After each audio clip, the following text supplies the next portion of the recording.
ان الحمد للہ نحمده ونستعینه ونستغفره ونعوذ باللہ من شرور انفسنا ومن سیئات اعمالنا من يهده الله فلا مضل له ومن يضلل فلا هادي له واشهد ان لا اله الا الله وحده لا شريك له واشهد ان محمدا عبده ورسوله اما بعد فان خير الحديث كتاب الله وخير الهدي هدي محمد صلى الله عليه واله وسلم وشر الامور محدثاتها وكل محدثة بدعة وكل بدعة ضلالة وكل ضلالة في النار. اعوذ بالله السميع العليم من الشیطان الرجیم من ہمزہ ونفخہ ونفثہ بسم اللہ الرحمن الرحیم رب اشرح لی صدری ویسر لی امری واحلل عقدۃ من لسانی یفقہوا قولی. بسم اللہ الرحمن الرحیم ان اللہ وملائکتہ یصلون علی النبی یا ایہا الذین آمنوا صلوا علیہ وسلموا تسلیما. اللہم صلی علی محمد وعلی آل محمد کما صلیت علی ابراہیم وعلی آل ابراہیم انک حمید مجید. اللہم بارک علی محمد وعلی آل محمد کما بارکت علی ابراہیم وعلی آل ابراہیم انک حمید مجید. اللہم ربنا آتنا فی الدنیا حسنۃ وفی الآخرۃ حسنۃ وقنا عذاب النار. ربنا آتنا من لدنک رحمۃ وہیئ لنا من امرنا رشدا. لا الہ الا انت سبحانک انی کنت من الظالمین. حسبنا اللہ ونعم الوکیل. یا حی یا قیوم برحمتک استغیث ولا حول ولا قوة الا باللہ العلی العظیم. آمین. الحمدللہ آج 31 جنوری 2021 کو سنڈے کے دن قرآن کلاس نمبر 65 میں ہم انشاءاللہ تعالی سورۃ النساء کی آیت نمبر 15 سے آن ورڈ انشاءاللہ سٹارٹ کریں گے. اعوذ باللہ من الشیطان الرجیم بسم اللہ الرحمن الرحیم. واللاتی یأتین الفاحشۃ من نسائکم، اور جو کوئی بدکاری کا ارتکاب کرے تمہاری عورتوں میں سے. اب یہ سورۃ النساء ہے، عورتوں سے متعلق، غلاموں سے متعلق، اور میاں بیوی کی جو آئلی زندگی ہے اس سے متعلق، اور جو کچھ معاشرتی برائیاں ہیں ان کے حوالے سے اسلام میں شریعت محمدیہ صلی اللہ علیہ وآلہ وسلم میں کیا احکام ہیں وہ انشاءاللہ اب ڈسکس ہوں گے. جو کوئی برائی کا، بدکاری کا ارتکاب کرے تمہاری عورتوں میں سے، فَاسْتَشْهِدُوا عَلَيْهِنَّ أَرْبَعَةً مِّنْكُمْ، تو گواہ طلب کرو ان کے اوپر اپنوں میں سے 4 مرد. یعنی اس برائی کو، اور وہ بھی ایگزیکٹلی اسے اسی فارم میں دیکھیں، صرف یعنی اندازے کے ساتھ نہ ہو بلکہ ایگزیکٹلی. اور ظاہر ہے کہ یہ اتنی سخت گواہی والا سلسلہ اس لیے رکھا گیا کیونکہ اس کے اگینسٹ سزا بہت سخت ہے. اس میں بعض اوقات یہ بھی اعتراض ہوتا ہے لوگوں کی طرف سے کہ جی 4 گواہ تو ملیں گے نہیں، تو کیا کیا جائے؟ 3 گواہ ہوں تو 3 گواہ تو صحابہ میں بھی اگر ہوں تب بھی یہ اس کا گناہ کے اوپر سزا جو ہے وہ اپلائی نہیں ہوگی. ہاں ایک بات ضرور ہے کہ 4 گواہ والا جو مسئلہ ہے یہ اس برائی کو جانچنے کا ایک ذریعہ ہے. اس کی ماڈرن فارمز بھی ہو سکتی ہیں بشرطے کہ اس میں کوئی ایشو اور طرح کا انوالو نہ ہو، جس طرح کہ ڈی این اے ٹیسٹ ہے، سی سی ٹی وی ویڈیو ہے، بشرطے کہ اس میں کوئی ایسا ایشو نہ ہو. اور اس میں نے ایک رائے دی تھی کئی سال پہلے جب پچھلی قرآن کلاس میں سورۃ النور کی آیات کے اندر زنا کی سزا کے حوالے سے ڈسکشن ہوئی تو اس میں نے کہا تھا کہ آپ سی سی ٹی وی کیمرہ اور ڈی این اے ٹیسٹ کرنے کے بعد اس شخص کو بلا لیں اور وہ آپ کے سامنے گناہ کا اپنے اقرار کر لے تو اس کے اوپر اسٹیبلش کر دی جائے، کیونکہ اگر کوئی شخص اپنی برائی کو خود 4 دفعہ مان لے تو پھر 4 گواہوں کی ضرورت بھی باقی نہیں رہتی۔ اور ظاہر ہے کہ جو زنا بالجبر کرنے والے لوگ ہیں زبردستی کسی کے ساتھ، تو وہ تو ظاہر ہے کسی صورت اقرار کرنے کے لیے تیار نہیں ہوں گے۔ تو اگر سائنٹیفکلی ویڈیو کیمرے کے پروف کے ذریعے یا ڈی این اے کے ذریعے واقعتاً یہ چیز اسٹیبلش ہو جائے کہ اس شخص نے یہ برائی کی ہے، تو اس میں کوئی حرج نہیں ہے کہ اس کے اوپر کوئی حد نافذ کی جائے۔ اور یہ اسلامی سزاؤں کو بدلنا نہیں ہے، اسلامی سزا تو اپنی جگہ موجود ہے، اسلامی سزا تک پہنچنے کا ذریعہ آج کے ماڈرن دور میں کوئی بھی ہو سکتا ہے۔ مثلا اگر یہاں سے کوئی ہوائی جہاز پہ حج کرنے جاتا ہے تو حج تو نہیں اس نے بدل دیا، وہاں تو اس نے وہی ارکان ادا کرنے ہیں، صرف وہاں تک پہنچنے کا ذریعہ ہے۔ اسی طریقے سے زنا کو اسٹیبلش کرنے کے لیے یا بدکاری والے معاملے کو اسٹیبلش کرنے کے لیے اگر کوئی سی سی ٹی وی کیمرے کا سہارا لیتا ہے یا ڈی این اے ٹیسٹ کا سہارا لیتا ہے، بشرطے کہ اس میں کوئی 2 نمبری انوالو نہ ہو، یہ نہ ہو کہ جان بوجھ کے کسی مجرم کو بچانے کے لیے کسی عام بندے کو پھنسا دیا جائے، یہ ساری چیزیں اپنی جگہ ہیں۔ وہ سب کچھ اسٹیبلش کرنے کے بعد ظاہر ہے یہ بہت مشکل کام ہوگا، بہرحال ایک سلوشن اپنی جگہ موجود ہے۔ میں اس کو اس لیے بیان کر رہا ہوں کہ بعض لوگ یہ سمجھتے ہیں کہ اگر ان چیزوں کا سہارا لیا تو ہم اسلامی سزاؤں کو ہی بدل رہے ہوں گے۔ اسلامی سزا اپنی جگہ موجود ہے، اس تک پہنچنے کے لیے آپ ایویڈنس کے طور پر اگر ان چیزوں کا سہارا لیں تو ہم نے اس ماڈرن دور کے اندر دیکھا ہے کہ کئی ایک چیزوں تک پہنچنا آسان ہو گیا ہے، فون ریکارڈنگز کے ذریعے پہنچنا آسان ہو گیا ہے، ٹیلی فون کال کے ذریعے آپ نے دیکھا آج کل کتنے قاتل جو ہیں خودکش حملہ آور یا اسی طریقے سے دہشت گردی کرنے والے لوگوں کو فون کالز ٹریس کر کے ہی پکڑا گیا ہے۔ ڈائریکٹلی تو ان کے اوپر کوئی گواہ موجود نہیں تھے، لیکن یہ بھی گواہی ہونی چاہیے۔ ایکسٹرا جوڈیشل کلنگ حرام ہے، یعنی اگر کوئی سیکیورٹی ادارے کے لوگ کسی شخص کے اوپر اس کو گناہ کرتے ہوئے دیکھ لیتے ہیں اور ان کو یہ خطرہ ہے کہ ہمارے پاس اس کا ایویڈنس موجود نہیں ہے، کل کو ہم نے کورٹ میں اسے پیش کیا تو کورٹ تو مانگے گی ایویڈنس، اور ہمارے پاس ایویڈنس نہیں ہوگا تو ہم خود ہی اسے مار دیں، تو اسلام میں یہ کرنا حرام ہے۔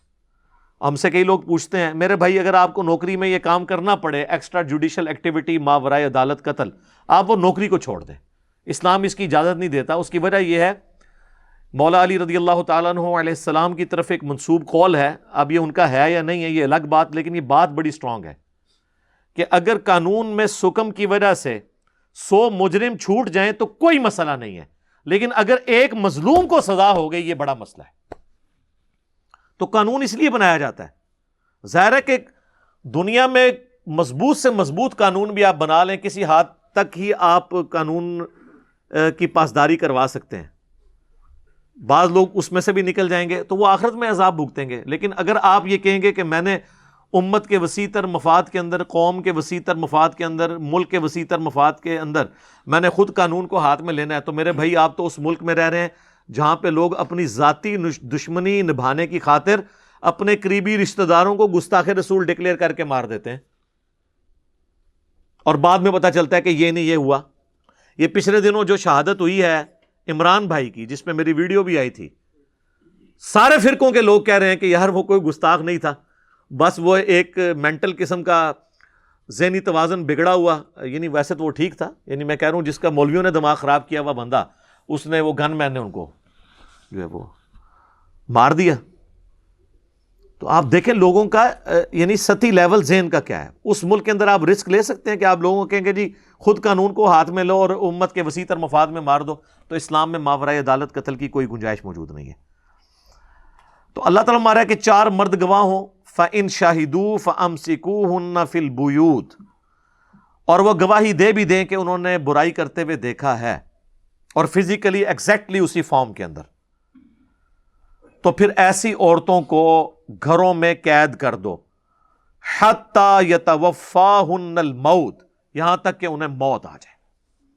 اور یہ حکم پہلے کا تھا، یہ پھر منسوخ ہو گیا سورۃ النور کے اندر جا کے، جہاں پہ پھر آگے چل کے سزا آ جائے گی کہ اگر وہ شادی شدہ ہیں اس کی سزا تو قرآن میں نہیں آئی. غیر شادی شدہ کی آئی کہ 100 کوڑے لگائے جائیں گے مرد و عورت کو. اور اگر شادی شدہ ہیں تو اس کی سزا بخاری اور مسلم میں آئی.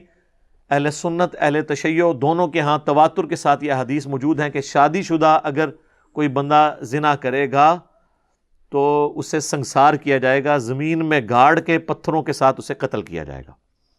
اب یہ سزا بڑی سخت ہے. نبی الاسلام کے مبارک دور میں بھی, صحابہ کے دور میں بھی چند ایک واقعات ملتے ہیں یہ اسٹیبلش ہوئی, لیکن اس سزا تک پہنچنے کے لیے ایویڈنس پورے ہونے ضروری ہیں. اگر ایویڈنس نہ ملے اور کسی سے یہ بدکاری ہو گئی تو وہ اپنے اینڈ پہ توبہ کر لے اللہ کے حضور, تو اس کی معافی ہو جائے گی, بشرطے کہ وہ زنا بالرضا ہوا ہے. اگر زنا بالجبر ہوا ہے تو پھر جس کے ساتھ زیادتی ہوئی ہے جب تک وہ معاف نہیں کرتا یا کرتی اس وقت تک معافی نہیں ہوگی. تو اللہ تعالیٰ فرما رہا ہے کہ 4 گواہی دے دیں تو پھر اس ایسی عورت کو قید رکھو گھر کے اندر یہاں تک کہ موت اسے آ جائے. لیکن ساتھ ہی کہہ دیا اللہ تعالیٰ نے او یجعل اللہ لہن سبیلا, یا اللہ اس کے لیے کوئی راہ نکال دے. اور یہ راہ پھر اللہ نے نکال دی. سورۃ النور کے اندر پھر اسپیسیفکلی سزا آ گئی کہ اگر غیر شادی شدہ ہے تو پھر اسے پوری زندگی قید کرنے کی ضرورت نہیں ہے, 100 کوڑے لگائے جائیں, دیٹس آل. اور شادی شدہ ہے تو پھر قید نہیں, اس کو قتل کیا جائے گا. اور یہ بھی اس صورت میں جب یہ معاملہ کورٹ میں آ جائے, پبلکلی رپورٹ ہو جائے. اگر کہیں چھپ کے 2 مرد و عورت نے آپس میں منہ کالا کیا اور اس کی خبر عوام میں نہیں آئی, وہ خود ہی اللہ سے توبہ کر لیں تو یہ توبہ کافی ہوگی, بشرطے کہ وہ بالرضا ہوا. لیکن اگر کسی شخص نے کسی کے ساتھ جبرن زیادتی کی ہے تو اس سے جا کے علیحدہ میں اس سے معافی مانگی جائے. لیکن ونس مسئلہ کورٹ میں آ جائے گا تو کورٹ میں پھر معافی نہیں ہوگی, پھر حد قائم ہوگی, کیونکہ وہ پبلکلی واقعہ رپورٹ ہو گیا. تو اس میں پھر جج کا بھی اختیار نہیں ہے, نہ مظلوم کا اختیار ہے کہ وہ ظالم کو معاف کر سکے, کہ اس کے اوپر پھر حد جاری ہوگی اس اسپیسیفکلی کیس کے اندر. ورنہ تو ڈیٹرنس نہیں رہے گی. تو اسلامی سزاؤں کو سخت اس لیے اتنا رکھا گیا کہ سزا ایک کو ہو اور لاکھوں کے لیے ڈیٹرنس ہو جائے اور وہ اس برائی سے بچ جائیں. مجھے بتائیں, یہ جو لوگ اس طرح کی بدکاری کرتے ہیں, چھوٹے بچوں اور بچیوں کو اپنی ہوس کا نشانہ بناتے ہیں, اگر اعلانیہ ان کے ساتھ یہ سزاؤں والا معاملہ ہو تو دہشت نہیں پھیل جائے گی؟ یہاں تو لوگوں کو یہ یقین ہوتا ہے کہ ہم جو ہے وہ اچھا وکیل کر کے, اور جس کے پاس زیادہ پیسہ ہے تو وہ جج ہی کر لے گا اور چھوٹ جائے گا, تو وہ شیر ہیں. لیکن جب یہ پتہ ہوگا کہ یہ پکڑ ہو جانی ہے, آپ دنیا میں دیکھ لیں, یہاں پہ ٹریفک سگنل کے اندر موٹر وے کے اوپر لوگ کتنی احتیاط سے چلتے ہیں, جی ٹی روڈ پہ اتنی احتیاط نہیں کرتے کیونکہ پتہ ہے کہ یہاں پہ چھٹکارے والی کوئی چانس بن سکتا ہے. اور اب اگر آپ چلے جائیں دبئی میں, وہاں پہ آپ کوئی روڈ سے روڈ ڈرائیور بھی, بدماش سے بدماش ڈرائیور بھی وہاں ذرا قانون توڑ کے بتائے نا, وہاں اس کو خطرہ ہوگا کہ مجھے اٹھا کے پرے ماریں گے. اور وہاں آپ دیکھیں گے یہی سارے لوگ بڑے شریف بنے ہوئے ہوتے ہیں, اور یہی لوگ پاکستان میں آ کے تو آپ کو گندگی پھیلاتے ہوئے نظر بھی آئیں گے, اوور سپیڈنگ کرتے ہوئے نظر آئیں گے, کیونکہ یہاں پہ قانون کی حکمرانی نہیں ہے. تو دنیا میں بھی جہاں پہ قانون کی حکمرانی ہے تو آپ دیکھیں گے وہاں پہ معاملات کتنے بہتر ہیں. دنیا میں 2 ملک ایسے ہیں جہاں پہ کرائم ریٹ دنیا میں سب سے لوسٹ درجے کے اوپر ہے, سعودیہ کے اندر اور ایران کے اندر, کیونکہ وہاں پہ سزائیں ہیں اور بڑی سخت سزائیں. اکثر سزائیں تو اسلامی ہیں اور وہ نافذ ہو رہی ہیں. چور کے ہاتھ کٹتے ہیں, قاتل کو قتل کیا جاتا ہے اور پبلکلی قتل کیا جاتا ہے.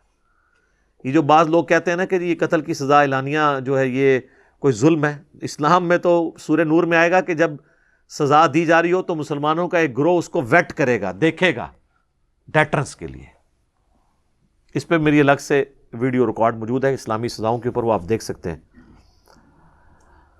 تو اللہ تعالیٰ کہ یا تو عنقریب اللہ کو راستہ نکال دے گا, اور وہ راستہ سورہ نور میں جب ہم پہنچیں گے تو ہم ڈیٹیل سے ڈسکشن کریں گے. وَاللَّذَانِ يَأْتِيَانِهَا مِنْكُمْ فَآذُوهُمَا, اور جو کوئی مرد و عورت بدکاری کر بیٹھے تم میں سے تو انہیں اذیت دو. فَإِن تَابَا, پھر وہ توبہ کر لیں, وَأَصْلَحَا, اور اپنی اصلاح کر لیں, فَأَعْرِضُوا عَنْهُمَا, پھر تم انہیں ان کے حال پہ چھوڑ دو. یہ نہیں ہے کہ اب ان کو پوری زندگی اس چیز کا آپ نے جو ہے وہ میڑا مارتے رہنا ہے کہ تو اے کیتا سی, نہیں, پھر ان کو چھوڑ دو. اب یہ جو آیت ہے نا, اس آیت کے بارے میں مفسرین کی دو رائے ہیں. بعض کے نزدیک یہ آیت بھی منسوخ ہے 100 کروڑوں کی سزا سے, بعض کے نزدیک یہ ہے کہ اس کے اندر امپلائڈ ہے کہ سزا وہ دی جائے گی جو بعد میں اللہ تعالیٰ بیان کرے گا. بہرحال جو اس سے پچھلی آیت 15 نمبر ہے اس کے بارے میں اجماع ہے کہ وہ آیت منسوخ ہے. اچھا, منسوخ کوئی قرآن کی توہین نہیں ہو رہی ہوتی. منسوخ کا مطلب ہے کہ اس کے بعد اللہ نے نیا حکم نازل کیا اور وہ والا حکم اسی ٹائم پیریڈ کے لیے تھا, بعد میں اللہ تعالیٰ نے اس حکم کے اندر مزید کوئی اور چینجنگ کر دی. اور اس کو اللہ تعالیٰ نے سورہ البقرہ میں 105 نمبر آیت میں فرمایا کہ یہ اللہ تعالیٰ کا اختیار ہے, اللہ تعالیٰ ہر چیز پر قادر ہے, وہ چاہے تو اپنی آیات کو منسوخ بھی کر سکتا ہے. آیات کے اندر بھی ناسخ و منسوخ ہوتا ہے, احادیث کے اندر بھی ہوتا ہے. قرآن کے اندر 5 صرف آیات ہیں ایسی جو منسوخ ہوئی ہیں. منسوخ کا مطلب یہ کہ کچھ عرصے کے لیے وہ حکم تھا, پھر اس کے بعد اور حکم آ گیا. ان میں سے پچھلی دفعہ ہم 2 آیات پڑھ چکے, سورہ نساء کی آیت نمبر 11 اور 12, جن کے اندر اللہ تعالیٰ نے وراثت کو تقسیم کرنے کا حکم فرمایا تھا, اور ان آیات نے منسوخ کیا تھا سورۃ البقرہ کی آیت نمبر 181 اور 182 کو, جن میں آیا تھا کہ مرنے سے پہلے ہر بندے نے وصیت کرنی ہے کہ میرے مرنے کے بعد میرے ماں باپ کو اتنا ملے, میرے بیوی بچوں کو اتنا ملے. لیکن اللہ تعالیٰ نے ان آیات کو بعد میں منسوخ کر کے کہہ دیا کہ اب میں نے خود حصہ مقرر کر دیا. یہاں پہ بھی یہ آیت نمبر سورۃ النساء کی 15 منسوخ ہے, کیونکہ اس میں اللہ نے فرمایا کہ ایسی عورت کو قید کر دو. یہاں اللہ تعالیٰ اس کے لیے کوئی ایسی راہ نکال دے گا, اور وہ راہ کیا نکالی کہ 100 کروڑوں کی سزا آ گئی اور رجم کی سزا آ گئی شادی شدہ کے لیے. ان اللہ کان توابا الرحیما, بے شک اللہ تعالیٰ توبہ قبول کرنے والا اور رحم فرمانے والا ہے. تو اللہ تعالیٰ اگر توبہ قبول کرتا ہے, رحم فرماتا ہے, تو تم لوگ بھی درگزر کیا کرو. اگر کسی کے بارے میں کوئی ایسا مسئلہ ہے تو اب اس کے ساتھ پوری زندگی کے لیے دھمنا ساتھ لگا دو کہ اس نے پہلے وقت میں یہ کیا تھا. ورنہ تو آپ دیکھیں کئی اصحاب ہیں جنہوں نے اسلام قبول کرنے سے پہلے اسلام کو بہت نقصان پہنچایا تھا, لیکن بعد میں اللہ تعالیٰ ان کی توبہ قبول کر لی, معاملہ ختم ہو گیا. باقی یہ بات ضرور ہے کہ جو لوگ سابقون الاولون ہیں ان کے مرتبے کو تو وہ لوگ نہیں پہنچ سکتے جنہوں نے شروع کے اندر اسلام قبول کیا. تو یہ تو دنیا میں بھی قانون ہے کہ جو بازی لے گئے وہ لے گئے. اب میرے بھائیو, اگلی آیت جو 17 نمبر ہے اور 18 نمبر, یہ 2 آیات توبہ کا جو اسلام کا فلسفہ ہے اس کو بیان کرتی ہیں. ایک توبہ وہ ہے جو پبلک کے اندر مشہور ہے, خالی توبہ, استغفار کی تسبیحیں پڑھنا, استغفر اللہ پڑھ کے پھر وہی کام کرنا. اور ایک توبہ وہ ہے جو اللہ اپنے بندوں سے ڈیمانڈ کرتا ہے. اب دیکھیں سٹارٹ ہی کیسے ہو رہا ہے, کیسے الفاظ کے اندر. یہ ہے کتابوں کا خدا, انما التوبۃ علی اللہ, ان لوگوں کی توبہ کا ذمہ اللہ نے اپنے اوپر لیا ہے, صرف ان لوگوں کی. یہ انما جو ہے نا اس کے ساتھ آتا ہے, للذین یعملون السوء بجہالۃ, وہ لوگ جو جہالت کے اندر گناہ کر بیٹھے, ایگنورنس کے اندر, بھول چوک ہو جائے, اگرچہ انہیں پتہ بھی تھا گناہ ہے, سرکشی نہیں تھی, بس نفس سے مغلوب ہو کے کر لیا. ثم یتوبون من قریب, اس کے بعد فوراً ایک توبہ کر لیں, یعنی ان کو فوراً پتہ چل جائے کہ یار یہ غلط ہو گیا کام. فَأُولَئِكَ يَتُوبُ اللَّهُ عَلَيْهِمْ, تو ایسوں کی توبہ اللہ تعالیٰ کے ذمہ کرم کے اوپر ہے, اللہ تعالیٰ ان کی طرف توبہ فرماتا ہے. اچھا, بندہ بھی توبہ کرتا ہے اور اللہ بھی توبہ کرتا ہے. توبہ کہتے ہیں رجوع لانے کو. تو جو کوئی بندہ توبہ کرتا ہے تو بندے کی توبہ کیا ہے کہ گناہ کرنے کے بعد اللہ کی طرف رجوع لانا, اور اللہ کا توبہ کرنا یہ ہے کہ اللہ تعالیٰ بھی جو ناراض ہوا ہوتا ہے نا, دوبارہ سے اپنے بندے کے اوپر نظر شفقت فرما کے اس کی طرف رجوع لا کے راضی ہو جاتا ہے. التواب اللہ کا نام ہے, اللہ بھی توبہ فرماتا ہے, لیکن وہ یہ والی توبہ نہیں ہے. ہماری توبہ ہے جرم کے بعد معافی کے لیے دعا کرنا, اور اللہ کا یہ ہے کہ مجرم کی اس معافی کو ایکسپٹ کر کے دوبارہ سے اللہ بندے کی طرف رجوع لاتا ہے, یعنی دوبارہ اس کے لیے رحمت کا دروازہ کھول دیتا ہے. الحمدللہ, وَكَانَ اللَّهُ عَلِيمًا حَكِيمًا، اور اللہ تعالیٰ بڑے سب کچھ جاننے والا اور بڑی حکمت والا ہے، جانتا ہے پھر بھی گناہوں سے پردہ پوشی فرماتا ہے. اور حکمت یہ ہے کہ چاہے تو دنیا میں پکڑ سکتا ہے، لیکن حکمت یہ ڈھیل دیتا ہے کہ شاید میرا بندہ پلٹ آئے میری طرف. یعنی اللہ تعالیٰ کوئی فنیٹک تو نہیں ہے نعوذ باللہ کہ وہ زبردستی سزا دے کے اسے خوشی محسوس ہوگی، ایسا نہیں ہے. تو توبہ کا فلسفہ آ گیا کہ جو گناہ کرنے کے بعد فوراً توبہ کر لیں، اور صرف توبہ نہیں اپنی اصلاح بھی کر لیں، ان کی توبہ قبول ہوگی. تو باقی خالی توبہ تو جتنی مرضی کرتے رہیں تو اس کا تو کوئی فائدہ نہیں ہے. لیکن توبہ کا دروازہ کھلا ہے. اور جامعہ ترمذی میں حدیث ہے کہ موت کے غرغرے سے پہلے پہلے، یعنی نزع کا عالم شروع ہونے سے پہلے پہلے توبہ قبول ہے. نزع کا عالم شروع ہو جائے یا موت سامنے آ جائے پھر توبہ قبول نہیں. وہ سورہ یونس میں آیا کہ جب فرعون نے بھی توبہ کر لی تھی، اس وقت جب وہ غرق ہونے لگا تو اللہ تعالیٰ نے وہ واقعہ نقل کیا ہے کہ غرق ہونے لگا تو وہ کہنے لگا کہ میں بنو اسرائیل کے رب کے اوپر ایمان لے کر آتا ہوں، موسیٰ اور ہارون کے رب پہ. تو اللہ نے کیا فرمایا؟ آن، اب لایا ایمان، اب بات مانی، اب کوئی فائدہ نہیں. دیکھ کے تو سب نے مان لینا ہے. تو موت کے غرغرے سے پہلے پہلے توبہ قبول ہے. لیکن ظاہر توبہ وہی کرے گا جسے ٹینشن ہوگی کہ مجھ سے غلط کام ہو گیا. صحیح مسلم میں حدیث ہے، عبداللہ ابن مسعود کہتے ہیں کہ نبی صلی اللہ علیہ وآلہ وسلم نے فرمایا کہ لیے منافق کے لیے گناہ اس طرح ہے گویا ایک مکھی بیٹھی تھی اس نے یوں اڑا دی، اور مومن کے لیے چھوٹا سا گناہ بھی ایسا ہے گویا اس کے سر پہ پہاڑ رکھا ہوا ہے اور وہ ٹینشن لیتا ہے اس کی، اللہ کی طرف رجوع لاتا ہے. یہ مومن اور منافق کا فرق ہے. ہاں رجوع لے آئیں گے، وہ تو سورۃ الفرقان کی آیت نمبر 70 میں یہاں تک آیا کہ اس کائنات کا سب سے بڑا گناہ جو شرک ہے، وہ بھی اگر کوئی معافی مانگ لے اپنی زندگی میں تو اللہ تعالیٰ صرف معاف نہیں کرے گا، اس کے گناہوں کو بھی نیکیوں سے بدل دے گا.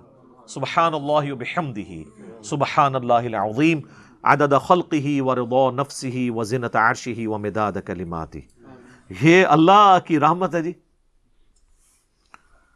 تو توبہ اس میں شرط ہے. اور یہ بات بھی یاد رکھیے گا، گناہ کبیرہ جو ہے نا یہ صرف توبہ سے ہی معاف ہوتے ہیں. چھوٹے موٹے گناہ جو ہیں وہ نیک اعمال سے خود بخود معاف ہو جاتے ہیں. صحیح مسلم میں حدیث ہے کہ اگر بڑے بڑے گناہوں سے بچا جائے تو ایک نماز سے دوسری نماز، ایک جمعے سے دوسرا جمعہ، اور ایک رمضان سے دوسرا رمضان درمیان کے سارے گناہوں کا کفارہ بن جائیں گے اگر بڑے گناہوں سے بچا جائے. لیکن یہ ہماری بدقسمتی ہے کہ جتنے گناہ ہمیں پتہ ہیں وہ ہے ہی سارے بڑے ہیں، وہ معاف نہیں ہوں گے نماز پڑھنے سے جب تک توبہ نہیں کریں گے. اور توبہ کیا ہے؟ سمپل، اس غلطی کے اوپر شرمندگی اور اللہ کے حضور اس کی معافی کا طلبگار ہونا، اور مستقبل میں اپنے آپ کو سدھار لینا. پھر غلطی ہو جائے پھر رجوع لیں. یہ معاملہ جو ہے وہ جاری رہے. آہستہ آہستہ انسان کو اللہ تعالیٰ توفیق دے دیتا ہے جب کہ وہ خود کوشش کرے. کوشش نہیں کرے گا تو سر وقت کا پیغمبر بھی آپ کے لیے کچھ نہیں کر سکتا. اگر آپ سوئے ہوئے ہیں نا پھر ہی آپ کو جگایا جا سکتا ہے. اگر آپ آنکھیں بند کر کے لیٹے ہیں نا سر، پھر آپ کو کوئی نہیں اٹھا سکتا، کیونکہ آپ تو پہلے ہی جاگے ہوئے ہیں، آپ جان بوجھ کے کر رہے ہیں. تو اس میں اگر بڑے گناہوں سے بچا جائے تو وہ تو مسلم شریف میں ہی حدیث ہے 246 کہ بندے کے کفر اور اسلام، شرک اور ایمان کے درمیان فرق نماز ہے. نماز چھوڑنا خود اتنا بڑا گناہ ہے کہ ایک جمعہ پڑھا اور دوسرا جمعہ پڑھا، یہ نہیں کہ درمیان کی نمازیں بھی ساری معاف ہو گئی، نہیں. نماز جب چھوڑ دی تو وہ تو خود کبیرہ گناہ ہے. اس سے بڑا کبیرہ گناہ کون سا ہے؟ چھوٹے گناہ جو ہے نا وہ کبھی بائی چانس بدنگاہی ہو گئی، یہ چھوٹے گناہوں میں آتا ہے، بائی چانس، زبردستی نہیں. اور مولا علی کی حدیث ہے صحیح مسلم میں کہ مولا علی کہتے ہیں میں نے خود اللہ کے نبی سے یہ بات سنی تھی کہ میرے رب نے مجھے حکم دیا ہے اچانک پڑ جانے والی نگاہ کے اوپر کہ میں فوراً اسے ہٹا لوں، جس میں اکثر کہتے ہیں پہلی نگاہ معاف ہے. پہلی نگاہ کا یہ مطلب نہیں کہ پہلی نگاہ میں چھوڑ کے آنا ہے کہ پلک جھپکنے سے پہلے، نہیں. پہلی نگاہ کا مطلب ہے کہ جو اچانک ایک پتہ چلا بس وہ، اور اس کے لیے دیکھنا بھی شرط نہیں کہ بندہ کہ جی میں پہلی کرتا ہوں پھر چھوڑتا ہوں، نہیں. جب پتہ چل گیا تو پہلی نگاہ ہو گئی. یہ تو ایک محاورتاً بات کی جاتی ہے نا.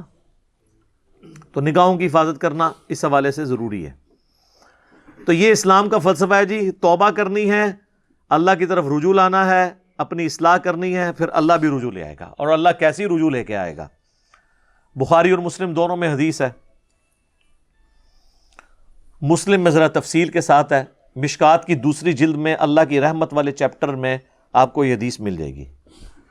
نبی علیہ السلام نے اسے مثال کے ساتھ بیان کیا، بخاری میں بھی ہے، مسلم میں ذرا زیادہ تفصیل کے ساتھ ہے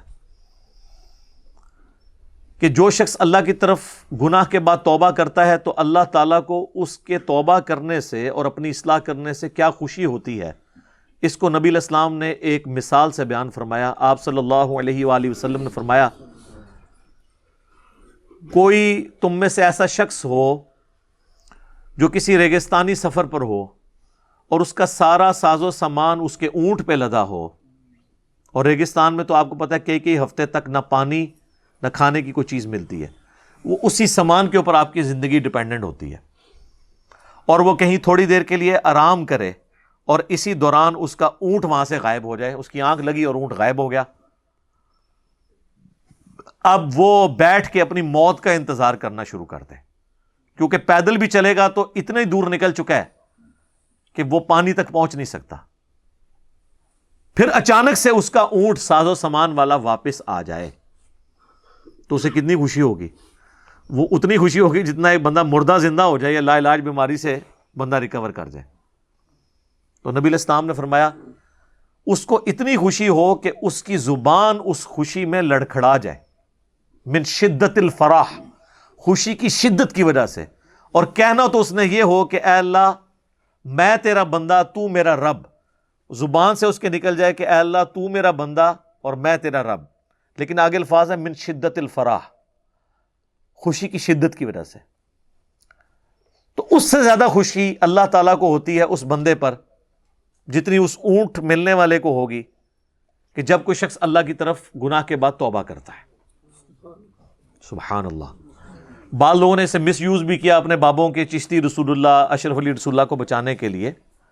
وہ تو میرے بھائی چشتی رسول اللہ، اشرف علی رسول اللہ تو پورے ہوش و حواس میں پڑھایا گیا اور آج تک چھپ رہا ہے، ہاں یہ نہیں ہے۔ اور وہ کہتے ہیں مسلم شریف میں یہ حدیث موجود ہے، یہ ثبوت ہے کہ اگر کوئی کلمات کفر کہہ دے خوشی میں تو اس کے اوپر گرفت نہیں ہوتی ہے، تو ہم کہتے ہیں چلے آپ نے شکر ہے مان تو لیا، یہ کفر کروایا انہوں نے، پہلے یہ تو بات یہ آپ مانتے ہی نہیں تھے، کئی تو یہ تعویل کرتے تھے چشتی رسول اللہ کا مطلب یہ ہے کہ وہ جو ہے نا وہ پیر جو ہے نا وہ متبع سنت ہے، اشرف تھانوی رسول اللہ کا مطلب ہے کہ وہ پیر متبع سنت ہے، چلے اب تو اتنا تو آپ طے کیا کہ یہ کفر ہے۔ اب اگلی بات یہ ہے کہ یہ کفر جو لوگ ابھی تک چھاپ رہے ہیں، اور من شدت الفرح میں تو اس کی زبان لڑکھڑائی ہے، ان کی تو زبان نہیں لڑکھڑائی، انہوں نے کہا بیٹا پڑھ، اور دوسرے نے کہا کہ بیٹا کوئی پریشانی کی بات نہیں، اس میں تسلی ہے کہ جس پیر کا تو کلمہ پڑھ رہا ہے وہ متبع سنت ہے۔ چلو زبان تو اس کی لڑکھڑائی تھی، جس ابا جی نے اس کی تفسیر بیان کی ہے اس کی زبان تو نہیں لڑکھڑائی۔ بابوں کو بچانے کے لیے کیا کچھ کرتے ہیں، تو میں آخری حل ان کا یہی کرتا ہوں، ان کو کہا کریں آپ کہ اللہ کرے تمہاری آخرت میں تمہارے ساتھ وہی کچھ ہو جو ان کے ساتھ ہونا ہے، اتنا کوئی اعتماد نہیں رکھتا۔ یزیدی نے میں انہوں نے کہنا تسی کو ساڈے نال وہی ہوئے جو یزید نال ہونا ہے، تانوں یہ جنتی لگتا ہے نا، اسی کہنے ساڈا اشر حسین نال ہوئے علیہ السلام، آمین، ٹھیک ہے نا جی، تو پھر پتہ چل جائے گا آپ کا کانفیڈنس لیول کیا ہے۔ تو وہ اس حدیث کا سہارا لے رہے ہوتے ہیں، وہ من شدت الفرح، وہ کہتے ہیں جی اس میں بھی آیا شدت کی وجہ سے، اگرچہ میں نے اس کے اوپر لاتا سے ڈسکشنز کی ہوئی ہیں، میں ویسے چونکہ اب اس کے ساتھ کو ریلیٹڈ چیزیں ہیں اس لیے بیان کرنا ضروری ہو جاتا ہے۔ توبہ کے اعتبار سے یہ حدیث تو یعنی ایک بہت بڑی حدیث ہے، اور توبہ ویسے بھی آپ نے کرنی ہے۔ بخاری مسلم میں حدیث ہے، نبی علیہ السلام نے فرمایا کہ بے شک میں بھی اپنے رب سے 70 سے زیادہ دفعہ روزانہ استغفار کرتا ہوں۔ نبی علیہ السلام کس لیے کرتے تھے استغفار؟ تاکہ امت کی ترغیب ہو، یہ نہیں ہے کہ کسی نے گناہ کرنا ہے تو اس نے استغفار کرنا ہے، اس کے بغیر بھی اللہ کی طرف رجوع لانا ہے۔ بعض اوقات انسان کو آئیڈیا نہیں ہوتا کہ انسان کوئی گناہ کر رہا ہے۔ صحیح مسلم میں حدیث ہے جو ہم نے فرض نماز کے بعد والا جو ہمارا یہ گرین کارڈ ہے اس کے اندر ہم نے وہ دعا ڈالی ہوئی ہے، اور اس حدیث کے راوی جو ہیں وہ مولا علی ہیں رضی اللہ تعالیٰ عنہ، کہ نبی صلی اللہ علیہ وآلہ وسلم جو ہیں وہ فرض نماز کے بعد دعا کیا کرتے تھے۔ یہ مسلم میں حدیث ہے 1813، اللہم اغفر لی ما قدمت وما اخرت وما اسررت وما اعلنت وما اسرفت وما انت اعلم به منی انت المقدم وانت المؤخر لا الہ الا انت. یعنی تجھے ہی پتہ ہے کئی گناہوں کو تو مجھے پتہ بھی نہیں ہے، وہ بھی میرے گناہ معاف کر دے، انجانے میں بھی ہو جاتے ہیں. تو توبہ والا معاملہ تو میرے بھائی کریٹیکل ہے، یہ تو ہر شخص کو ضرورت ہے. حتیٰ کہ اس کا کلائمیکس وہ حدیث ہے جو بخاری اور مسلم دونوں میں ہے. اللہ کے محبوب صلی اللہ علیہ وآلہ وسلم نے فرمایا کوئی شخص بھی محض اپنے اعمال کی بنیاد پہ جنت میں داخل نہیں ہوگا. صحابہ نے جرت کر کے عرض کی کہ اللہ کے نبی آپ بھی؟ فرمایا ہاں میں بھی، جب تک میرے رب کی رحمت مجھے ڈھانپ نہ لے میں بھی محض اعمال کی بنیاد پہ جنت میں نہیں جاؤں گا. تو سر باقی کس کھاتے میں؟ تو توبہ، استغفار، رحمت کی دعا کرنا یہ ہر ٹائم متوجہ رہنا چاہیے. صحیح مسلم میں حدیث ہے کہ جب انسان زنا کرتا ہے تو اس وقت وہ مؤمن نہیں ہوتا، جب وہ چوری کرتا ہے وہ اس وقت مؤمن نہیں ہوتا. اسی طریقے سے اور آپ نے کبیرہ گناہ گنوائے اور پھر الفاظ ہیں کہ اس کے اندر سے ایمان نکل کے اس کے سر پہ منڈلانا شروع کر دیتا ہے، حتیٰ کہ جب وہ اللہ کی طرف رجوع آتا ہے تو پھر ایمان اس کے اندر واپس آتا ہے. بڑا خطرناک معاملہ ہے. استغفر اللہ الذی لا الہ الا ہو الحی القیوم واتوب الیہ من کل ذنب واتوب الیہ آمین. اب جناب ساتھ ہی سائملٹینیس کنٹراسٹ آ رہا ہے. وَلَيْسَتِ التَّوْبَةُ لِلَّذِينَ يَعْمَلُونَ السَّيِّئَاتِ، اور ایسے لوگوں کی تو کوئی توبہ قبول نہیں ہے جو کرتے ہیں برائیاں. حَتَّى إِذَا حَضَرَ أَحَدَهُمُ الْمَوْتِ، یہاں تک کہ ان میں سے کسی کو جب موت آ جاتی ہے نا، قَالَ إِنِّي تُبْتُ الْآنَ، تو کہتا ہے یا اللہ میں اب توبہ کرتا ہوں. یعنی جب موت آ جاتی ہے اس وقت وہ کہتا ہے یا اللہ میں توبہ کرتا ہوں. تو وہ آپ پہلے ہی سن چکے کہ موت کے گھر کے وقت تو توبہ نہیں قبول ہوگی. تو اللہ تعالیٰ فرما رہا ہے کہ جس نے توبہ اس حالت میں کی اس کی تو توبہ ہی کوئی نہیں ہے. وَلَلَّذِينَ يَمُوتُونَ وَهُمْ كُفَّارٌ، اور نہ ایسے لوگوں کی کوئی توبہ ہے جو اس حال میں مریں کہ وہ کافر تھے. ایسے لوگوں کی بھی کوئی توبہ نہیں ہے جب تک وہ ایمان نہیں لے کے آتے. اولئک اعتدنا لہم عذابا علیما، اور ایسے لوگوں کے لیے ہم نے تیار کر رکھا ہے دردناک عذاب. وَلِعَوْذُ بِاللَّهِ تَعَالَى اللہم اجرنا من النار اللہم انی اعوذ بک من عذاب جہنم ومن عذاب القبر ومن فتنة المحیا والممات ومن شر فتنة المسیح الدجال آمین. تو یہ وہ فلسفہ بھی یہاں پہ کلیئر ہو گیا کہ توبہ اس کی ہے کہ جو موت کے غرغرے سے پہلے پہلے کرے گا، اچھے وقت میں توبہ کر لے گا. اور اس کی کوئی توبہ نہیں ہے کہ جو شخص پوری ڈٹائی کے ساتھ برائیاں کرتا رہے اور کہے کہ جی اللہ معاف کرنے والا ہے، معافی بھی کوئی نہ مانگے اور اپنی اصلاح کی کوشش بھی کوئی نہ کرے. اب ایک اور سوشل ایشو ڈسکس ہونے جا رہا ہے. اس زمانے کے اندر جو عرب کے معاشرے میں برائیاں تھیں ان میں سے کچھ برائیوں کا ذکر ہو کے اللہ تعالیٰ نے اس کے پر ورڈکٹ دی ہے اپنی. یا ایھا الذین آمنوا لا یحل لکم ان ترثوا النساء کرہا، اے ایمان والو تمہارے لیے حلال نہیں ہے کہ تم عورتوں کے وارث بن جاؤ زبردستی. ہوتا یہ تھا کہ عرب کے معاشرے میں آپ کو پتا ہے کہ متعدد شادیاں کی ہوتی تھیں. جب کوئی مرد مر جاتا تھا تو اس کا بڑا بیٹا اپنے باپ کی بیویوں پر بھی قابض ہو جاتا تھا. ایک تو اس کی حقیقی ماں تھی نا، باقی تو سوتیلی مائیں تھیں، لیکن وہ بھی اس کے لیے ہے تو محرم ہے. لیکن وہ وراثت میں جس طرح مال تقسیم ہوتا تھا نا، تو وارث آ کے رسپیکٹو عورتوں کے اوپر اپنی چادریں ڈال دیتے تھے اور کہتے تھے یہ میری ہوگی، یہ میری ہوگی، یہ میری ہوگی. یہ عورت کی تذلیل ہوتی تھی اس معاشرے میں. آپ دیکھیں کتنا وہ گمراہی میں ڈوبا ہوا معاشرہ تھا اور اسلام نے کیسا اتنے جاہلوں کو اپ لفٹ کر کے دنیا کا امام بنا دیا. یہ خود بہت بڑا معجزہ ہے. یہ ہے تبدیلی جناب. تبدیلی وہ ہے جو گلی گلی پوری دنیا میں نظر آ رہی ہے. انقلاب وہ ہے کہ جو آج بھی نظر آ رہا ہے. وَلَا تَعْضُلُوهُنَّ لِتَذْهَبُوا بِبَعْضِ مَا آتَيْتُمُوهُنَّ، اور انہیں زبردستی روک کے نہ رکھو کہ تم ان کے جو حق مہر ہے وہ جو تم نے ان کو دینا تھا، تمہارے ذمے تھا، وہ روک لو۔ کرتے یہ تھے کہ اب عورت سے بڑے حق مہر کے اوپر شادی کی، جس نے یہاں بھی بڑے شوق سے لو میرج کرتے ہیں، بعد ہی لبدے پھرتے ہیں۔ زیادہ تر یہ طلاقیں جو ہو رہی ہوتی ہیں وہ کورٹ میرجز، لو میرجز میں، وہاں پہ بھی شادی تو کر لی اور بہت بڑا حق مہر کمٹ کر لیا، بعد میں وہ اب وہ عورت دل سے اتر گئی یا اس کے اندر کوئی ایسی خرابی تھی تو اب جان بوجھ کے اسے تنگ کرنا، یہاں تک کہ وہ خود ہی کہے کہ بھائی میری جان چھوڑ دے، مجھے طلاق دے دے، تو پھر یہ شرط لگا دینا کہ مجھے حق مہر معاف کر تو پھر چھوڑوں گا، ورنہ اس طرح میرے ساتھ رہے۔ تو ظاہر ہے عورتیں پھر جان چھڑانے کے لیے کہتی تھی ٹھیک ہے حق مہر معاف، تو لیکن اللہ تعالیٰ ہمارے حق مہر تو تم نے معاف نہیں کروا سکتے اس طریقے سے۔ الا ان یاتین بفاحشۃ مبینہ، ہاں اس صورت میں کہ بہت کھلی بے حیائی پہ کسی کی عورت اتر آتی ہے، وہ معاملہ ایک الگ ہے۔ وعاشروہن بالمعروف، اور زندگی ان بیویوں کے ساتھ معروف طریقے سے، عمدگی کے ساتھ بسر کرو۔ اور اللہ تعالیٰ نے دیکھیں کیا یعنی وومنز رائٹ کے اوپر بات کی، میری علیحدہ سے ویڈیو بھی موجود ہے وومنز رائٹ کے اوپر، آپ دیکھیں، ورنہ تو میں آدھا گھنٹہ اسی پہ لگ جائے گا میں اگر وہ آیات اور احادیث کور کروں گا کہ بیویوں کے کیا حقوق ہیں۔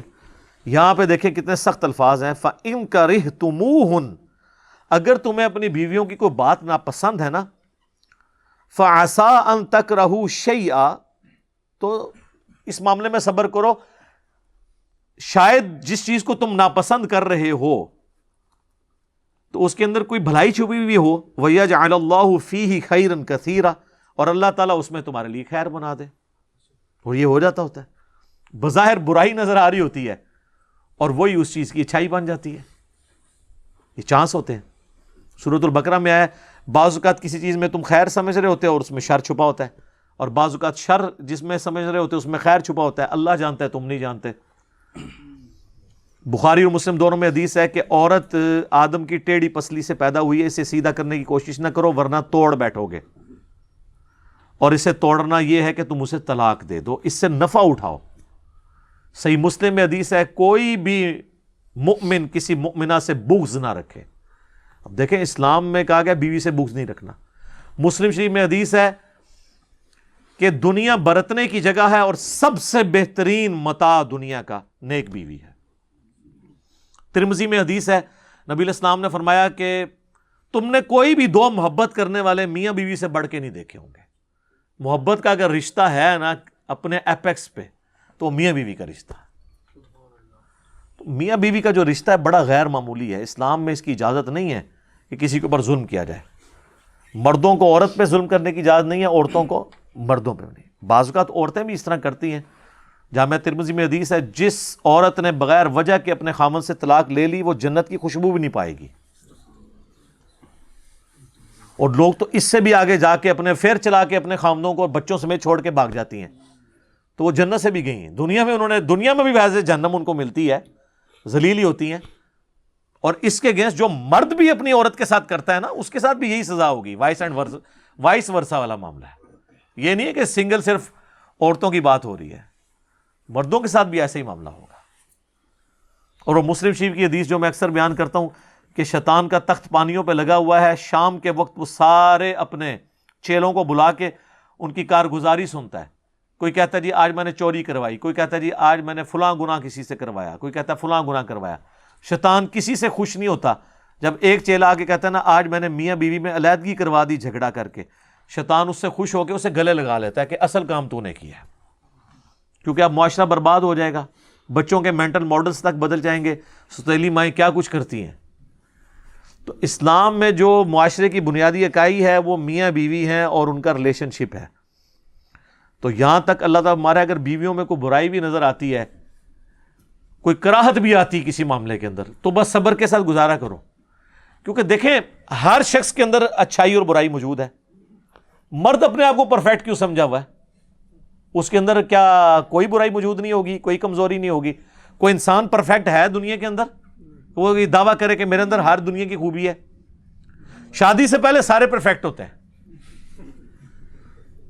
وہ جب رشتہ دیکھنے کے لیے جاتے ہیں تو لگتا ہے کہ جدھر ہم رشتہ دیکھنے جا رہے ہیں ان سے بہترین لوگ ہی دنیا میں کوئی نہیں، اور وہ بھی یہ سمجھ رہے ہوتے ہیں ان سے بہترین کوئی نہیں ہے. وہ بعد میں پتہ چلتا ہے. تو بعد میں پتہ چلے پریشانی والی بات نہیں ہے، سارے ہی اس طرح ہوتے ہیں، کمزوریاں جڑی ہوئی ہیں ہر ایک کے ساتھ. گیون سرکمسٹانسز میں آپ نے بہترین پرفارم کرنا ہے. اور میاں بیوی کے ریلیشن شپ میں صبر کے ساتھ ہی مرد گزارا کر سکتے ہیں. باقیوں کو تو چھوڑ دیں، اللہ کے نبی علیہ السلام کو بھی اپنی بیویوں سے تکلیف اٹھانی پڑی کئی موقع پہ. اور یہ کوئی تاریخی بات نہیں، یہ تو قرآن میں آئی ہے. بخاری مسلم میں ہوتی تو لوگ کہتے ہیں کہ یہ رافضیوں نے داخل کر دی ہے.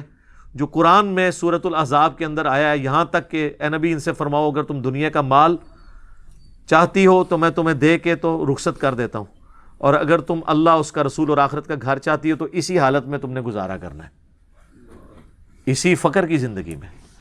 تو یہ قرآن میں نبی علیہ السلام کی خاندان کی زندگی کا اکثر حصہ جو ہے نا، آپ کی جو آئلی زندگی ہے وہ سورۃ الاحزاب میں آیا ہے. وہ اس لیے کہ تاکہ آپ کو پتہ چلے کہ اس کائنات کا جو سب سے بہترین انسان ہے نا، اسے بھی اپنی آئلی زندگی میں تکلیفیں اٹھانی پڑی ہیں اس کائنات کی بہترین عورتوں کی طرف سے. یہ بھی نہ سمجھیے گا کہ وہ عورتیں بہترین نہیں تھیں، نعوذ باللہ. اگر بہترین عورتوں سے اس کائنات کے بہترین مرد کو تکلیف پہنچ سکتی ہے تو سر میں اور آپ تو کچھ بھی نہیں. سمپل فارمولا ہے. تو صبر کر کے گزار. یہی اللہ نے ٹیسٹ رکھا ہوا ہے. اولاد میں بھی بچوں میں تمہارے لیے امتحان ہے. قرآن میں کئی جگہ یہ ٹاپک ڈسکس ہوا. تو اسی ٹیسٹ میں سے آپ نے گزرنا ہے نا. آئیڈیل اگر کوئی ہے نا تو وہ جنت میں جا کے ملے گا آپ کو. دنیا میں آپ کو اسی طریقے سے گزارا کرنا ہوگا اور اس سے جان بھی نہیں چھڑا سکتے، کیونکہ آپ کمرہ امتحان سے اٹھ کے بھاگ جائیں گے تب بھی آپ فیل ہی ہوں گے.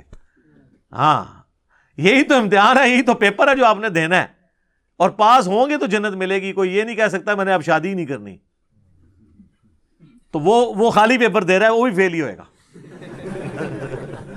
ٹیسٹ تو یہی ہے. ٹھیک ہے. ایک میری ویڈیو بھی ہے یوٹیوب پہ غیر شادی شدہ لوگوں کے لیے، اس میں نے بتایا ان ساری چیزوں کو اس حوالے سے ڈسکس کیا. تو اللہ تعالیٰ فرما رہے کہ ان قریب اللہ تعالیٰ اس کے لیے خیر نکال دے گا. وَإِنْ أَرَدْتُمُ اسْتِبْدَالَ زَوْجٍ مَكَانَ زَوْجٍ، اور اگر تمہیں کسی مجبوری کی وجہ سے ایک بیوی کے بدلے دوسری بیوی لانی پڑ جائے، یعنی وہ بیوی سے آپ بہت زیادہ تنگ ہے، یہ نہیں کہ خام خواہ بدل دی، نہیں، آپ کو پتہ ہے کہ یار یہ مزید معاملات آگے بگڑیں گے تو بہتر یہ ہے. وہ تو قرآن میں سورۃ البقرہ میں آیا کہ اگر تم لوگ آپس میں نہیں گزارا کر سک رہے تو اللہ نے طلاق کی اجازت دی ہوئی ہے، خلا کی بھی اجازت دی ہے، لیکن ہے ناپسندیدہ. ترمذی میں حدیث ہے کہ اللہ کو حلال چیزوں میں سب سے ناپسند طلاق ہے حلال. حلال اس لیے کہ بعض کو جینوئن ضرورت ہو سکتی ہے. ہمارے معاشرے کے اندر اکثر جو ہے نا بہنیں اور مائیں زبردستی رشتہ نبھانے کے لیے نا بھائیوں کو اور بیٹوں کو ابھارتی رہتی ہیں جو انہوں نے اپنی مرضی سے کروایا ہوتا ہے. بعض اوقات تو توڑوا دیتی ہیں نا، بعض اوقات کہتی ہیں نہیں گزارا کر، اور رزلٹ کیا نکلتا ہے، جا کے 30 سال کے بعد طلاق ہو رہی ہوتی ہے. وہ طلاق ہونی ہوتی ہے تو بہتر یہ ہے کہ جلدی جان چھڑا لی جائے، لیکن چھوٹی موٹی باتوں پہ نہیں. جب واقعی نظر آ جائے کہ یار یہ تو اب بہت بڑا ڈفرنس آ گیا تو اللہ تعالیٰ مارے اگر کوئی بہت بڑا ایشو بن گیا اور تمہیں بیوی کو چھوڑنا پڑ رہا ہے اور نئی بیوی لانی پڑ رہی ہے تو دیکھیں ادھر بھی اللہ تعالیٰ بینیفٹ آف ڈاؤٹ دے رہا ہے. تو اللہ تعالیٰ ماتا ہے وَآتَيْتُمْ إِحْدَاهُنَّ قِنْطَارًا، اگر تم اس بیوی کو جس کو تم فارغ کر رہے ہو ڈھیروں سونا حق مہر میں دے چکے ہو، فَلَا تَأْخُذُوا مِنْهَا شَيْئًا، کچھ بھی اس میں سے واپس نہ لو. یہ ہے وومنز رائٹ. أَتَأْخُذُونَهُ بُهْتَانًا وَإِثْمًا مُبِينًا، کیا تم جو ہے بہتان لگا کر اور گناہ کرتے ہوئے ان سے مات ہتھیانا چاہتے ہو؟ بعض اوقات اس طرح بھی ہوتا تھا کہ عورتیں ٹھیک ہوتی تھی، خام خواہ اس پہ الزام لگا دیا بے حیائی کا اور پھر اسے فارغ کر دیا اور پھر کہا کہ جی یہ تو نکلی ٹھیک نہیں ہے، میں نے اس کو حق مہر بھی نہیں دینا. اور مقصد کیا تھا کہ وہ اس کو جس طرح یہاں بھی آپ دیکھیں لوگ کئی پورے گروپس بنے ہوئے ہیں، اچھا مکان کرائے پہ لیتے ہیں، ان کے پاس پورا وہ گینگ ہوتا ہے، وہ شادی کرتے ہیں، پھر وہ پہلی رات ہی سارا زیور لے کے بھاگ جاتی ہیں عورتیں. اور مرد بھی دھوکہ کر رہے ہوتے ہیں بعض عورتوں کے ساتھ. کسی امیر گھر کی بیاہ کے لے آتے ہیں، خود ان کا وہ سٹیٹس نہیں ہوتا، وہ سب کچھ جعلی ہوتا ہے، اور اینڈ رزلٹ یہ نکلتا ہے کہ وہ پیسے لے کے بھاگ جاتے ہیں. تو اللہ تعالیٰ مارا ہے کہ پیسہ تھیانے کی خاطر بہتان اور گناہ کے ذریعے تم ان کا حق مہر نہ دباؤ. اگر ڈھیروں سونا چاندی بھی دیا ہے نا تو حق مہر تم واپس نہیں لے سکتے. اور میں نے ایک میری ویڈیو یوٹیوب پہ ہے کہ حق مہر کتنا ہو, یہ 32 روپے 8 آنے نہیں ہے سر. اس میں نے ثابت کیا تھا آج سے تقریباً 3-4 سال پہلے اس وقت جو سونے کا ریٹ تھا نا, اس میں جو حق مہر نبی علیہ السلام کی بیٹیوں کا اور آپ کی بیویوں کا بن رہا تھا نا, وہ 12 لاکھ روپے تھا پاکستانی جی. اور یہ میں اس وقت کی بات کر رہا ہوں جب 70,000 روپے تولا تھا سونا. اب تو وہ 124 پہ چلا گیا. تو وہ میں نے سونے کی کیلکولیشن کر کے اس وقت بتایا تھا. اب تو سمجھیں وہ آلموسٹ 20 لاکھ ہو چکا ہوگا. تو اس میں چونکہ میں نے وہ پورے فگرز بتائے کہ اتنا سونا, تو وہ ویڈیو آج سے 100 سال بعد بھی دیکھی جائے گی نا, تو اس میں نے سونے کا ریٹ بتایا ہوا ہے. سونا ڈی ویلیو نہیں ہونا ہوتا. تو اس زمانے میں ہوتا آج سے 100 سال بعد وہ 1 کروڑ بن چکا ہو, 2 کروڑ بن چکا ہو. لیکن آج کے اعتبار سے بھی اگر آپ 20 لاکھ روپے دیکھیں, کوئی چھوٹی رقم تو نہیں ہے. یہاں تو 5,000 روپے لکھوا دیتے ہیں. اور بلکہ جو عورتوں کے کئی حقوق والا پرچہ جو ہے اس کے اوپر تو سیدھی لکیر پھیری ہوئی ہوتی ہے.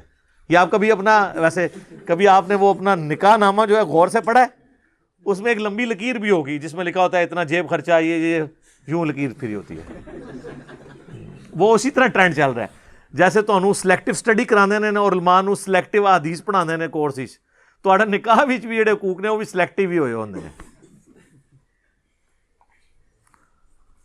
وَكَيْفَ تَأْخُذُونَهُ, تو کیوں کر تم ان سے ان کا حق مہر لے سکتے ہو.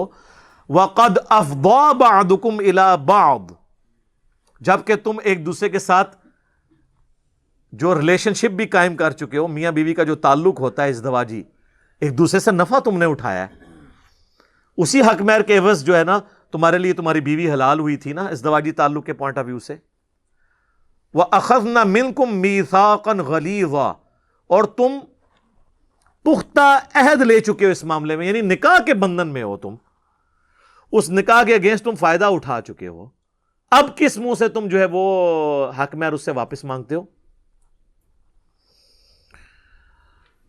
وَلَا تَنْكِحُوا مَا نَكَحَ آبَاؤُكُمْ مِنَ النِّسَاءِ, جن سے تمہارے باپ نکاح کر چکے ہوں ایسی عورتوں کے ساتھ تم نکاح نہیں کر سکتے. اب وہ آپ کو سمجھ آ گئی جو میں نے شروع میں بتایا تھا کہ اس زمانے میں جب کوئی مرد مرتا تھا تو اس کی بیویاں بھی ورثے میں تقسیم ہوتی تھی. نعوذ باللہ, بڑا بیٹا قابض ہو گیا, ایک کسی نے رکھ لی, ایک کسی نے رکھ لی, چلو ان کا زیادہ تو رسپیکٹ والی اپنی ماں ہی ہوگی نا, باقی عورتوں کو تو وہ اسی طرح دیکھ رہے ہوں گے. حالانکہ وہ اب اگلی آیات کے اندر آ جائے گی محرمات ابدیہ, اللہ تعالیٰ ذکر کر دے گا کہ یہ وہ رشتے ہیں جو ہمیشہ کے لیے اللہ تعالیٰ نے حرام کر دی ہیں. تو اللہ تعالیٰ ہمارا ہے وَلَا تَنْكِحُوا مَا نَكَحَ آبَاؤُكُمْ مِنَ النِّسَاءِ إِلَّا مَا قَدْ سَلَفَ, ہاں جو پہلے ہو چکا وہ معاملہ الگ تھا. اب اس کا یہ مطلب نہیں کہ جو پہلے ہو چکا ہے تو وہ بیویاں اپنے عقد میں رکھو, نہیں, ان کو فوراً چھوڑ دو. ہاں جو یعنی ہوا تھا نا وہ گناہ معاف ہو جائے گا اگر تم اس سے توبہ کر لو گے. تو پھر جیسے ہی اسلام کا حکم آیا تو جن کے پاس تھیں تو انہوں نے ان کو چھوڑ دیا. اِنَّهُ كَانَ فَاحِشَةً وَمَقْتًا, بے شک یہ فعل جو ہے بہت بڑی فحاشی ہے اور بڑی نفرت والا ایک فعل ہے. وَسَاءَ سَبِيلًا, اور ایک بہت ہی برا راستہ ہے. میں اکثر اپنی ویڈیوز میں یہ بات کہہ چکا ہوں کہ مجھے اسلام کی جو سب سے زیادہ پسندیدہ چیز ہے نا وہ 2 ہیں. نمبر 1 توحید. توحید میں جب آپ ایک اللہ کے ساتھ جڑتے ہیں نا تو سر دنیا کی ہر طاقت سے, ہر خوف سے, ہر دہشت سے آپ آزاد ہو جاتے ہیں, ایک اللہ کے ہو جاتے ہیں. اس کے اندر جو ٹیسٹ ہے دنیا کی کسی دولت میں وہ ٹیسٹ نہیں جو ایک توحید میں ٹیسٹ اللہ نے رکھا ہے. اسی دیکھیں لوگوں نے اپنی جانیں دی ہیں, لیکن یہ ٹیسٹ اس کے لیے جو اللہ کو مان لے اور اللہ کی مان لے, ورنہ توحید سے زیادہ کڑوی چیز کوئی نہیں ہے. توحید کڑوی تھی تو نبی صلی اللہ علیہ وآلہ وسلم کو 40 سال تک صادق اور امین کہنے والے لوگوں نے مکے سے نکال دیا تھا. اور بخاری مسلم دونوں میں حدیث ہے, جب آپ علیہ السلام پہ پہلی وحی نازل ہوئی تو بڑی لمبی حدیث ہے, اس کے اینڈ پہ آتا ہے کہ حضرت خدیجہ جو ہیں وہ اپنے کزن کے پاس لے گئیں، ورقہ ابن نوفل کے پاس، جو عیسائی تھے اور نابینا تھے، اور ان کو کہا کہ یہ اپنے بھتیجے کو دیکھیں، ان کے ساتھ یہ ایکسپیرینس ہوا ہے۔ جب نبی علیہ السلام نے اپنا ایکسپیرینس بیان کیا تو اس نے کہا یہ تو وہی ہے جو حضرت موسیٰ علیہ السلام کے پاس آئی تھی، ان قریب اللہ تعالیٰ آپ کو مبعوث کرے گا پیغمبر بنا کے۔ چونکہ وہ عیسائی کتابوں کے عالم تھے، اور میں نے پہلے بھی کئی دفعہ عرض کیا کہ جب بھی کوئی نیا پیغمبر آتا ہے نا، اس سے پہلے جو گزرا ہوا پیغمبر ہے نا، وہ اس کے بارے میں پیش گوئی کر کے جاتا ہے، اور پہلے ہی بتا کے جاتا ہے کہ اس کے بعد میرے بعد یہ پیغمبر آئے گا۔ جس طرح کہ سورہ الصف میں آیا کہ میں تمہیں بشارت دیتا ہوں اس پیغمبر کی، حضرت عیسیٰ علیہ السلام نے کہا جو میرے بعد ہوں گے ان کا نام احمد ہوگا صلی اللہ علیہ وآلہ وسلم۔ تو ہر پیغمبر پہ یہ واجب ہوتا ہے کہ آنے والے پیغمبر کے بارے میں اس نے پیش گوئی کر کے جانی ہے۔ تو عیسائیوں کو یہ بات پتہ تھی کہ پیغمبر آخر الزمان آنا ہے صلی اللہ علیہ وآلہ وسلم۔ اسی میں امپلائڈ ہے کہ اگر رسول اللہ کے بعد کسی نے ایز اے پیغمبر آنا ہوتا تو قرآن میں پیش گوئی موجود ہوتی، لیکن قرآن تو سٹارٹ ہی اس سے کرتا ہے، اور درجنوں جگہ کہتا ہے کہ اہل ایمان وہ ہیں جو ایمان لائے اس کتاب پہ جو ان کی طرف آئی اور جو ان سے پہلے نازل ہوئی۔ بعد کا کبھی ذکر ہی نہیں آتا ان تمام پیغمبروں پر جو ان سے پہلے آئے۔ اور ختم نبوت کے عقیدے کو اللہ تعالیٰ نے قرآن میں بیان کیا، حدیثوں پہ نہیں چھوڑا۔ ما کان محمد ابا احد من رجالکم ولکن رسول اللہ وخاتم النبیین، سورۃ الاحزاب آیت نمبر 40۔ نبی علیہ السلام نبوت کی مہر ہیں، اور مہر ڈاکومنٹ کے اینڈ پہ لگتی ہے، جس کے بعد ڈاکومنٹ میں کوئی چیز ایڈ نہیں ہو سکتی۔